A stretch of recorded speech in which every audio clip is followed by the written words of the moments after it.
किन त्यस्तो भनिरहेको केपीवाला? माया गर न, माया माया देखाउ न यार, अलिकति यार दया माया भन्ने हुँदैन मान्छेमा, त्यस्तो धेरै नभन न यार गाइजहरू। सो सबैजनालाई नमस्ते, इट्स मी जङ्सपारा स्टाइल है। र टुडे आज चाहिँ म चाहिँ के गर्न गइरहेको छु भन्दा हाम्रो केपी ओलीको यो भाषणलाई चाहिँ अब कस्तो खालको कमेन्टहरू लेख्नु भएको छ त्यो चाहिँ पढ्न गइरहेको छु। यो चाहिँ म साइडमा राखिदिन्छु, तपाईँहरूले पढ्न सक्नुहुन्छ है त।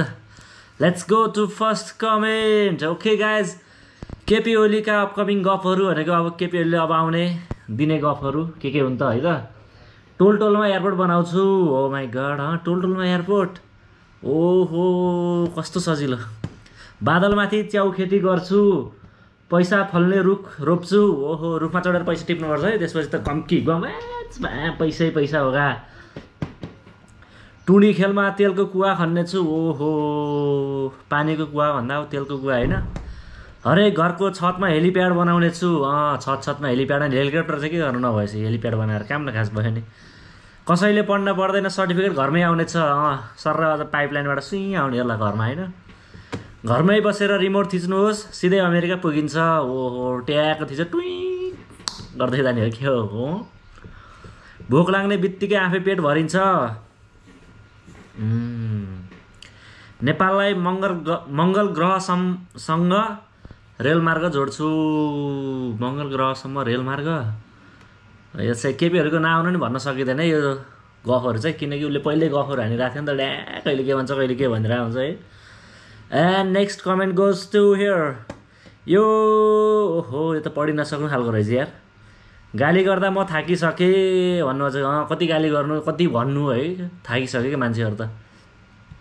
नेक्स्ट कमेन्ट छ, देशको मुख्य समस्या नै केपी ओली हो, टाटा टाट बिचौलिया दलाल तस्करहरूको मालिक। तस्करहरूको मालिक केपी ओली हो, अरे हो त हो कि होइन त, ल भन्नुहोस् है, उहाँले चाहिँ भन्नु भइसक्यो कमेन्टमा, अब हो कि होइन। नेक्स्ट कमेन्ट छ, शुभकामना भन्दै नर्कमा बास होस् भन्न चाहन्छु। अलरेडी अब रेस्ट इन पिस भनिदिरहेको हुन्छ मान्छेहरू यार है केपीवालाई। त्यस्तो नभन न गाइजहरू, त्यस्तो नभन त, बिचरा बुढोलाई माया गर त केपीवालाई। किन त्यस्तो भनिरहेको केपीवाला? माया गर न, माया माया देखाउ न यार, अलिकति यार दया माया भन्ने हुँदैन मान्छेमा, त्यस्तो धेरै नभन न यार गाइजहरू। एन्ड नेक्स्ट कमेन्ट छ, गाली गर्नको लागि सबै शब्द सकिए तर यो मान्छे सुध्रिने भएन। फेरि त्यो पनि यार, अब हामीले माया गर्ने तर केपीमा कहिले नसुध्रिने क्या, सधैँ हावा कप ठेलिरहेछ है। हामीहरू चाहिँ सुनिरहेको हुनुपर्छ त, त्यो बुढोलाई नसक्ने भयो। एन्ड नेक्स्ट कमेन्ट, गफाडीको गफ नै ठुला अरे यार। गफाडी नै हो बुढो चाहिँ, अलिकति अब त्यस्तो धेरै गफ हान्छ, अलिक कस्तो भन्दाखेरि आफ्नै त्यो एउटा मिल्ने खालको गफ दिनु पऱ्यो क्या, हुने खालको सुहाउने खालको, त्यो चाहिँ अलि हाई लेभलको गफ क्या।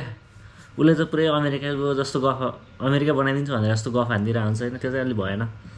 एन्ड नेक्स्ट कमेन्ट छ, तिमी मरे मात्र देशले सुख पाउँछ पात कि बुढा, बरु तिमी छिट्टै मर भन्नुभयो। ल केपीबा छिट्टै मर्नुहोस् अरे, के भने हामीले के भन्ने, अब हामीले के भन्ने, केपीबालाई छिट्टै मर्नुहोस् अरे। ल मर्छ भनेर कहाँ मर्छ, झन् त्यही बुढोहरू यस्तो लामो समयसम्म बाँचिरहन्छ, के गर्ने होइन। उनीहरू मरेर नि देश उसाउने होइन, बाँचेर नि देश, त्यही हो फेरि। अब खासमा कामै नभएको प्रधानमन्त्री हो चाहिँ हामीले नेपालमा पाएको। बा अब तपाईँ रेस्ट गर्नुहोस्, यो मर्ने बेलामा के टेन्सन लिनुहुन्छ। केपीबाले रेस्टै लिनुपर्ने हो क्या, मर्ने बेलासम्म नि आमा है के भन्दै बसिरहेछ, कहिले के गर्छु भनेको छ, कहिले के गर्छु भनेको छ, गर्ने चाहिँ केही होइन खुलित। अब हामीले पत्याउनु पर्ने होला, केपीबाले जे भन्छ हामी त्यही पत्याउनु पर्ने होला नि त होइन। अब के गर्ने त, पत्याउनु बस्नु त हो। पहिला घर घरमा चुलामा ग्यासको पाइप सर आउँछ भन्यो, अब पत्याइयो, पत्याउनु त के पत्याउने र गफै भन्ने लगाइरहेको थियो। यतिको गाली देख्दा सुन्दा वाक्क लागेर त्रिशुलीमा हाम फालम लाग्दैन प्रधानमन्त्रीज्यू। प्रधानमन्त्रीज्यू, यो गाली यो गलौचहरू सुन्दा दिक्क लाग्दैन भने, मरम फिल हुँदैन भने यार, के हो यस्तो भयो भने त मान्छे त मर्थ्यो यार। राम्रो त्यस्तो यहाँ भएको मान्छेहरू त मरिसक्थ्यो नि, बुढाहरूको छैन है। अनि यो मान्छेले अब किडनी फेर्ने हो कि देशको मुहार फेर्ने हो, खै केपीबाले किडनी फेरिसक्नुभयो एकचोटि। देशको मुहार फेर्छु भनेर नि धेरैचोटि भन्नुभयो, तर गर्ने चाहिँ केही होइन उहाँले।